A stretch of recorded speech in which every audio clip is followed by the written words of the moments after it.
रियासत के सिवा किसी भी इदारे या ग्रोह का ताकत का इस्तेमाल नाकाबिले कबूल है। Army chief general Syed Asim Munir की उलमाए कराम और मशाइख से गुफ्तगू।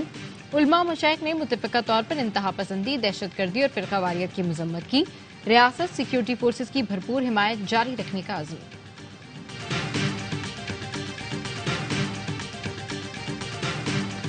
साबिक स्पीकर गौहर अयूब इंतकाल कर गए। सदर और निगरां वज़ीर आज़म का इजहार अफसोस, अहले खाना से ताज़ियत। निगरां वज़ीर आज़म ने कहा, गौहर अयूब को पाकिस्तान की सियासत में मुनफरिद मकाम हासिल था। दुख की घड़ी में अहले खाना के साथ हैं।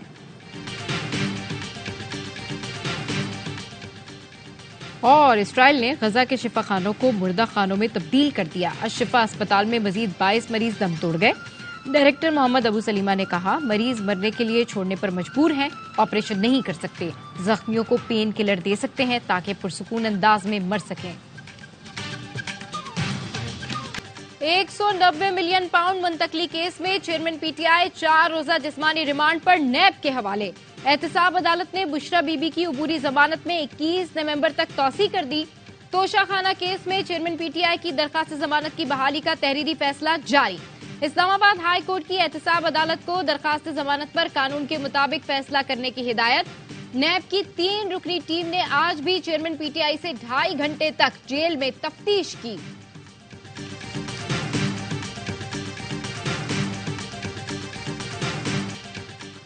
चेयरमैन पीटीआई ने दौरान समाअत डाइस पर आकर कहा, लोगों का एतमाद खत्म करने के लिए अलकादरी ट्रस्ट का झूठा केस बनाया गया है, जो एक नाकाम कोशिश है। पीटीआई वकील लतीफ खोसा ने मीडिया को बताया, चेयरमैन पीटीआई ने अदालत को कहा, लोग मुझ पर एतमाद करते हैं, जो पैसे दिए वो ट्रस्ट को दे दिए। मैंने या खानदान के किसी फर्द ने कोई फायदा नहीं लिया। ये झूठा केस एक नाकाम कोशिश है।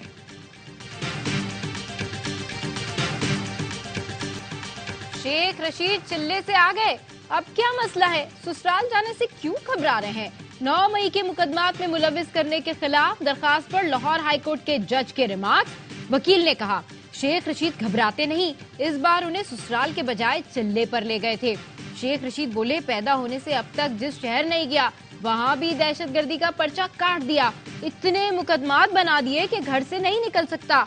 5 कानूनदानों को लिख कर दे दिया, जेल भी गया तो इलेक्शन लड़ूंगा। एमकेएम बिल्कुल फारिग हो चुकी, सहारे तलाश कर रही है, दर दर की ठोकरें खा रही है, कोई राबता नहीं करेंगे।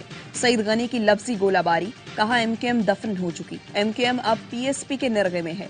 मोहम्मद हुसैन कहते हैं, जब से एमकेएम मुत्तहिद हुई है, पीपल्स पार्टी की नींदें उड़ चुकी हैं।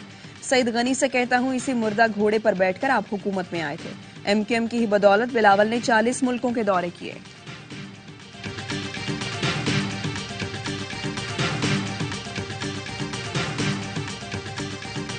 इसराइली तैयारों की नसीरात कैंप पर बमबारी, 18 बेघर फलस्तीनी शहीद, मुतादिद मलबे तले दफन। शहादतों में इजाफे का खदशा। खान यूनुस में एक घर को निशाना बनाया गया जिसमें 4 फलस्तीनी शहीद हो गए। रफा में 2 मुकामात पर बमबारी, 16 अफराद शहीद। इसराइल ने गजा में अलफला स्कूल पर बमबारी करके भी दर्जनों शहीद और जख्मी कर दिए। जबालिया में रिहायशी इमारतों पर गोलाबारी की गई जिसमें दर्जनों फलस्तीनी शहीद हैं। गजा में राब्ते न होने की वजह से शहादतों की तस्दीक में मुश्किलात का सामना। इसराइल ने गजा के शफा खानों को मुर्दा खानों में तब्दील कर दिया। शफा अस्पताल में मजीद 22 मरीज दम तोड़ गए। अस्पताल पर इजरायली कब्जे का तीसरा रोज। मरीजों और डॉक्टर से मारपीट। मरीजों समेत 7,000 पनाहगुज़ीन अस्पताल में महसूर। इंडोनेशियन अस्पताल में भी काम बंद। सैकड़ों जिंदगियां दांव पर लग गई। इसराइली फौज का अजान के दौरान मस्जिद पर हमला। दहशतगर्द सहूनियों ने रामुल्ला की मस्जिद में बम फेंका। एहलकार ने बम फेंकते हुए वीडियो भी बनवाया।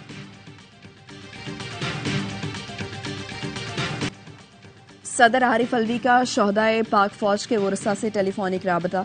शहीदों को पूरी कौम की जानिब से खिराज अकीदत पेश किया। 6 नवंबर को केपी में शहीद लेफ्टिनेंट कर्नल मोहम्मद हसन हैदर के अहले खाना से गुफ्तगू की। नायक खुशदिल खान, लांस नायक अब्दुल कदीर खान और रफीक खान के वरसा से भी राबता किया। अक्टूबर और नवंबर में दहशतगर्दों से लड़ते हुए शहीद होने वाले जवानों के अहले खाना से बात की और शहीदों को सलाम पेश किया।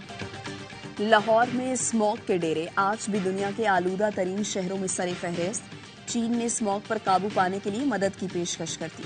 सूबाई वजीर माहौलियात बिलाल अफजल से मुलाकात में चीनी काउंसिल जनरल ने कहा, स्मॉग के फौरी सद्देबाब के लिए तकनीकी और फनी इआनत के लिए तैयार हैं। चीन के माहिरीन माहौलियात जल्द पंजाब का दौरा करेंगे। एयर प्यूरिफिकेशन टावर बनाने से फजाई आलूगी पर काबू पाने में मदद मिलेगी।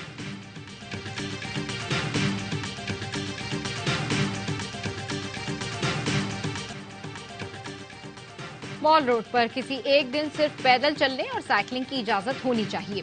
लाहौर हाई कोर्ट की तजवीज। स्मोक केस में जस्टिस शाहिद करीम ने रिमार्क्स दिए।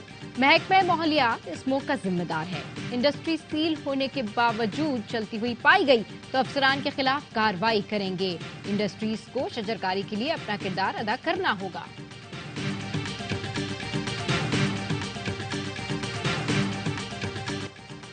पंजाब हुकूमत ने खांसी के 5 सिरप्स पर पाबंदी लगा दी। महकमा सेहत का कहना है दवाइयों में अल्कोहल की ज्यादा मिकदार की तस्दीक हुई। लाहौर में तैयार खांसी के सिरप एक्सपोर्ट भी किए जाते थे। मालदीव की शिकायत पर WHO ने तहकीकात की। तमाम मेडिकल स्टोर से सिरप का स्टॉक जब्त और सिरप तैयार करने वाली फैक्ट्री को सील किया जा रहा है।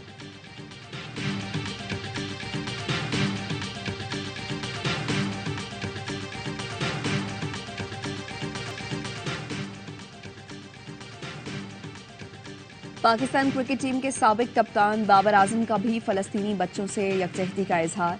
समाजी राब्ते की साइट एक्स पर फलस्तीन का झंडा उठाए और गुड़िया थामे बच्चे की तस्वीर शेयर की। साबिक कप्तान ने तस्वीर के साथ शेयर भी लिखा।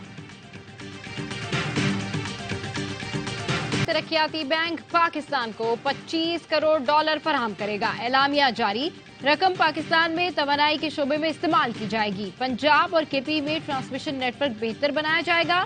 रकम का मकसद बिजली के तरसीली नुकसानात को कम करना है। हमारी हुकूमत में तालीम मुफ्त होगी। जो वालिद बच्ची को तालीम से महरूम करेगा वो जेल जाएगा। हम यकसां तालीमी निज़ाम मुतारिफ कराएंगे। अमीर जमात इस्लामी सिराजुल हक का लिया में खवातीन कन्वेंशन से खिताब। कहा, जमात इस्लामी सूदी निज़ाम का खात्मा करेगी। करप्शन खत्म करके 300 यूनिट तक बिजली मुफ्त फराहम करेगी।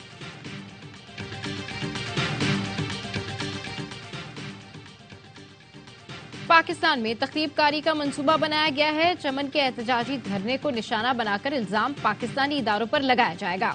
वजीर इत्तलात बलूचिस्तान जान अचकजई ने घिनौनी साजिश का पर्दा चाक कर दिया। कहा, यूरोप से मुत्तसिल अफगान इलाके में मंसूबा साजी की गई। दहशत गर्दों के ठिकानों की तफसील अफगान हुकूमत से शेयर की, लेकिन बदकिस्मती से कोई कार्रवाई नहीं की गई।